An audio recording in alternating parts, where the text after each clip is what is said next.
সরকারি প্রকল্পে বাড়ি পাইয়ে দেওয়ার নাম করে টাকা নেওয়ার অভিযোগ। ঘটনাটি হুগলির আরামবাগের পুরসভার ৮ নম্বর ওয়ার্ডের অর্জুনপাড়া এলাকার। অভিযোগ, ওই এলাকার তৃণমূলের সক্রিয় নেতা শেখ শুকুর আলী সে বিভিন্ন সরকারি আবাসন প্রকল্পে বাড়ি পাইয়ে দেওয়ার প্রতিশ্রুতি দিয়ে একাধিক ব্যক্তির কাছ থেকে মোটা অঙ্কের টাকা নিয়েছিল, কিন্তু দীর্ঘদিন পেরিয়ে গেলেও কেউ বাড়ি পাননি এবং সেই টাকা ফেরতও পাননি।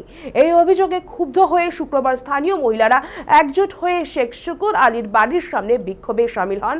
পাশাপাশি বিক্ষোভকারীরা টাকা ফেরতের দাবিতেও সরব হন। এরপর ঘটনাকে কেন্দ্র করে উত্তেজনা ছড়ায় গোটা এলাকায়। এদিকে বিষয়টিকে ঘিরে অভিযুক্তের তরফে কোনো প্রতিক্রিয়া মেলেনি। অপরদিকে তীব্র প্রতিক্রিয়া জানিয়েছে বিজেপি।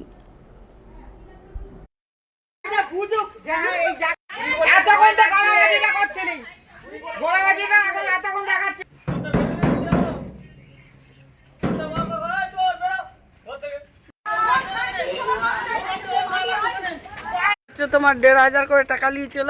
আমরা খাস জায়গায় বসেছিল, বলেছিল ডকুমেন্ট তৈরি করে দেবো। সেই বলে আমাদের ৬ জন ৮-৯ ঘর টাকা নিয়েছিল ১,৫০০। আজকে ৬ বছর হচ্ছে বন্যায় পড়ে গেছে ঘর। পৌরসভা থেকে বাড়ি দিয়েছিল, কন্ট্রাক্টকে দিয়ে ঘর করা দিয়েছিল, টাকা দিয়েছিল, সে ঘর করলো, দিয়ে টাইমিং পর্যন্ত দিয়ে সে কি করলো, সরে গেল, বলে আমি খালি নামও ঢালাটাই করেছি, দিয়ে টাকা দিচ্ছে না, পাত্তাও দেয় না, খোঁজও নেয় না। তখন কাউন্সিলর নিজে বললো পৌরসভায় যাচ্ছি, বলছে তোমরা কাকে টাকা দিয়েছো, কন্ট্রাক্ট দিয়েছো, আমরা দেখতে যাবো না, তোমরা ঘর আমাদের ছাদ ঢালাই আমাদের এই তারিখে চাই। তাহলে আমরা গরিব মানুষ বাধ্য। তখন কাউন্সিলর বললো তোমরা নিজেরা ঘর করো, আস্তে আস্তে ও টাকাটা দিয়ে দিবে। টাকাটা দিয়ে 2 বছর ধরে ফাইসালাই ডাকছে, টিএমসি লোকেরা, পার্টির লোকেরা ডাকছে, ফোন করছে, ও পাত্তা দিচ্ছে। কিন্তু ওনারা যদি বলেন যে আমরা পয়সা দিয়েছি, কেউ কাউকে তো এমনি এমনি পয়সা দেয়নি। সেও যদি বাপ যদি ছেলেকে পয়সা দেয় তার জন্য একটা কাগজ করে নেয়, কিন্তু ওরা এসে আমাদের ওপরে ইচ্ছাকৃত নির্যাতন করছে।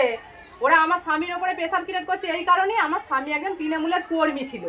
আমি বলছি ভোটটা তো যেটা নাগরিক অধিকার, আমি ভোট দিয়েছি, আমি কাউন্সিলরও নয়, আমি মানে বিরাট মুখ্যমন্ত্রীও নয়, আর আমি কিছুই নয়। তো তার জন্য ওরা আমাদের উপরে প্রেশার ক্রিয়েট করছে। যেটা হচ্ছে কি দীর্ঘদিনের এই ওয়ার্ডের সমস্যা হচ্ছে বিভিন্ন জায়গায় তোলা তুলেছে টিএমসিরা, বিভিন্ন জায়গায় তোলা তুলেছে এবং বাড়ি দেওয়ার নাম করে প্রচুর টাকা তুলেছে। ঠিক আছে, আর আগে যারা বলা হচ্ছে টাকাটা রিটার্ন করুন, ভালো মুখে বলা হয়েছে, তারা রিটার্ন করবে না মোটামুটি, আর তারা বসবেও না, পাবলিকের সাথে বসবেও না। আমরা বলে দিয়েছিলাম স্বচ্ছতা আনতে হবে ভারতবর্ষে। নরেন্দ্র মোদীজি স্বচ্ছতা ভাবমূর্তি দেখিয়ে গেল, বলেও ছিল। এবং যারা টাকা পয়সা নিয়েছে এই কেলেঙ্কারিতে জড়িত আছে, তারা একটাও কেউ ছাড় পাবে না।